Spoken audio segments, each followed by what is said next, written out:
Ya, Pak Ronald, mungkin bisa dijelaskan terlebih dahulu apa itu biro kredit dan apa alasan Pevindo masuk ke dalam bisnis biro kredit ini? Ya, baik. Jadi biro kredit atau biro kredit swasta ini adalah nantinya suatu perusahaan atau entitas yang khusus yang dikelola oleh swasta yang tugas utamanya adalah mengumpulkan data-data identitas, data-data perkreditan, dan data-data kewajiban keuangan lainnya yang kemudian diolah menjadi suatu informasi berharga yang bisa dipakai oleh lembaga keuangan di Indonesia dalam misalnya mengambil keputusan apakah suatu aplikasi atau permohonan kredit itu layak diberikan apa tidak. Oke, Pak Ronald, lalu pihak-pihak mana saja nantinya yang akan digandeng oleh Pevindo sebagai mitra dalam menjalankan bisnis biro kredit ini? Ya, jadi kita sadar bahwa Pevindo tidak bisa sendirian dalam mengelola entitas ini. Sehingga kita mengajak berbagai strategi partners kami, baik yang lokal maupun yang luar negeri. Yang pertama adalah Asosiasi Perusahaan Pembiayaan atau APPI. Nah, kita harapkan dengan mengajak asosiasinya, perusahaan-perusahaan pembiayaan ini akan ikut menjadi member Pevindo Biro Kredit dan sharing data yang mereka miliki sehingga bisa memperkuat lagi database yang Pevindo miliki pada saat ini.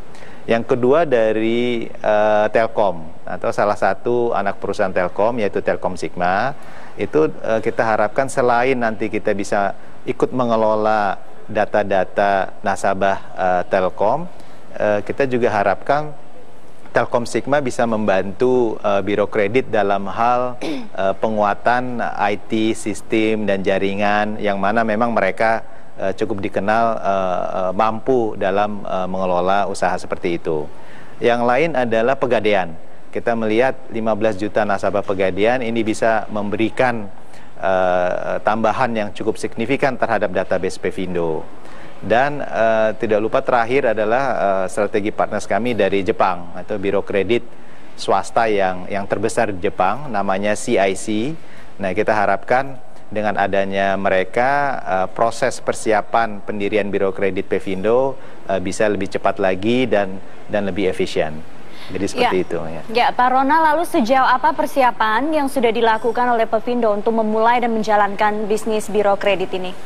Ya, jadi kita bersyukur awal bulan lalu Pevindo Biro Kredit sudah mendapatkan izin prinsip dari Otoritas Jasa Keuangan dari OJK.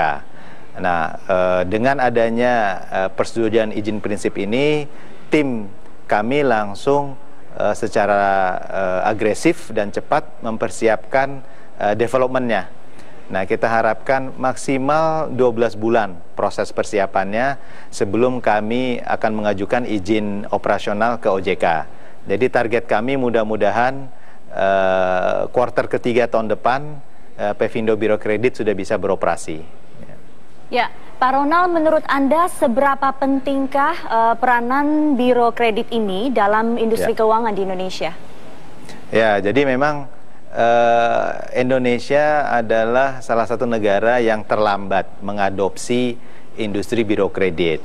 Di negara-negara lain termasuk negara tetangga kita seperti di Malaysia, di Filipina, di Thailand, dan Singapura itu sudah ada lembaga independen yang mengelola informasi perkreditan. Kalau perannya sendiri menurut kami sangat penting bagi industri keuangan Indonesia.